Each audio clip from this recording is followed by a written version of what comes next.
Namaste. My name is Rui Simra. I'm International Meditation Master. Every fear that I want to speak about, every fear tells us that we are not objective. Things is over. Every fear. So we just have to be aware of our fears. Then we know that we are going in one extreme.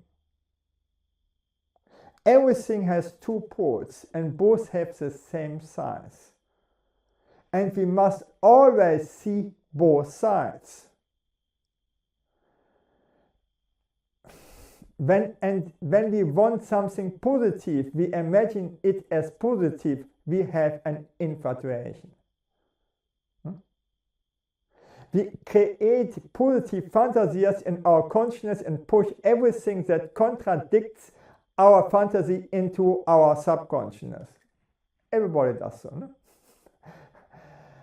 Also, for instance, we have a fear of loss. If we imagine a very positive outcome, we push our doubts into our subconsciousness or suppress our negative emotions like fear.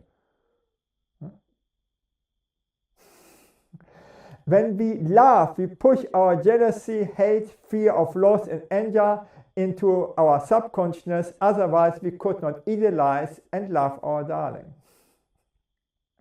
What supports our fantasia is greater than our challenge. Okay, that makes sense.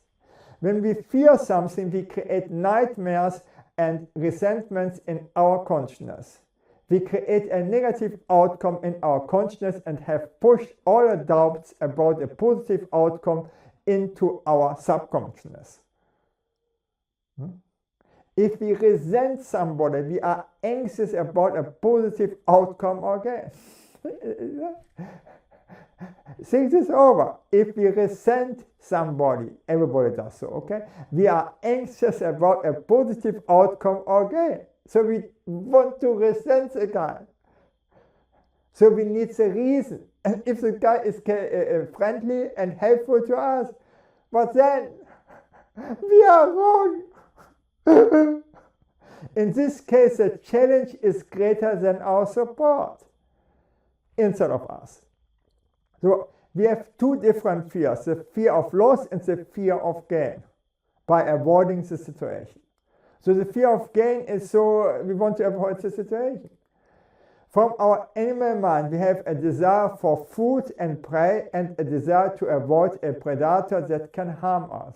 Okay, like every animal. The prey can feed us and the predator can eat us.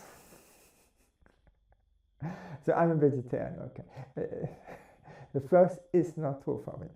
Anything that we focus on and do for a positive outcome is in our mind, and we suppress the fear of losing it, of not getting it.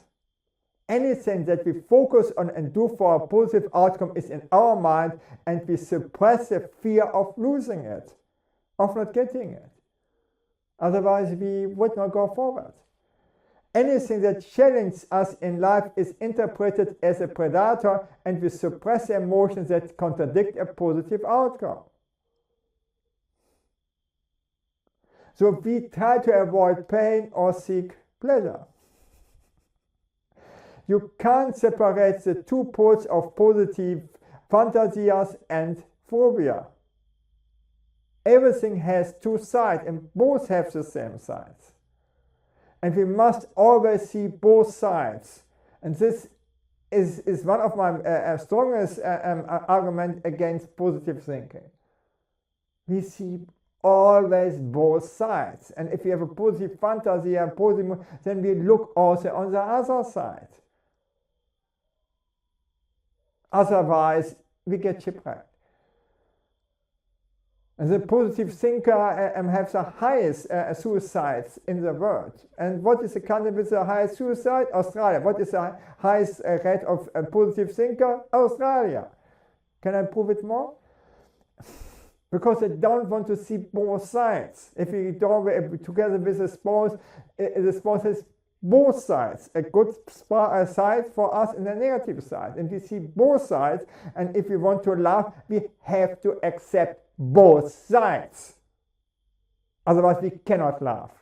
And we don't look away from the negative side. We see them and embrace them. If we embrace both sides, then we are neutral. We don't fear the loss or resent the gain. Okay?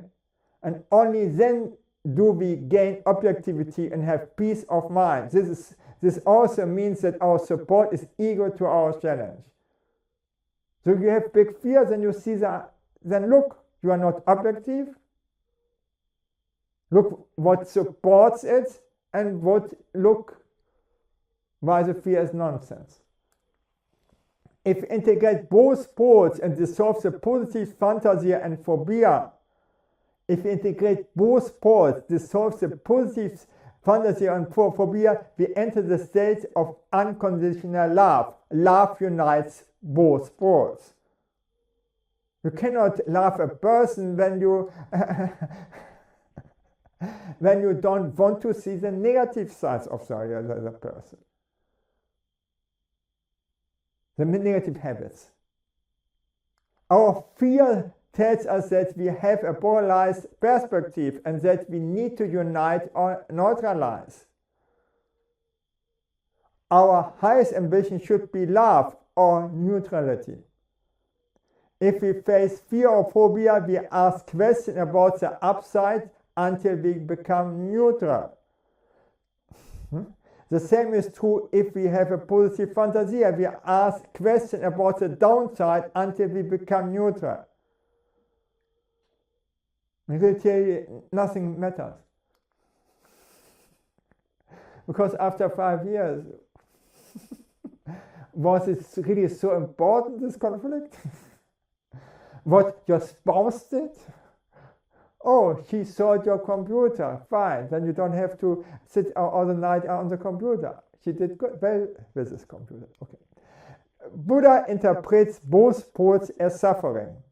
Every ambition to gain something or fear of losing something is suffering. Normally we have both pain and pleasure, but we don't seek them. As long as we seek pleasure, we fear not getting it. Every ambition has a downside.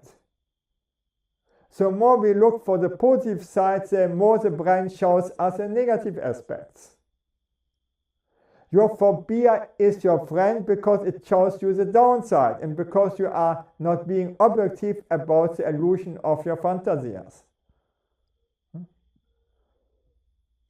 Only when you are neutral can you truly laugh. In every relationship, we have both sides. If we embrace what we don't like and don't magnify what we love about that person, our relationship problems are solved and we gain real love instead of our only loving that person when they do what we want. Instead of only loving that person when they do what we want. That is not love. This is dictatorship. Nothing more. Okay. Thank you that I could speak about this, and bye.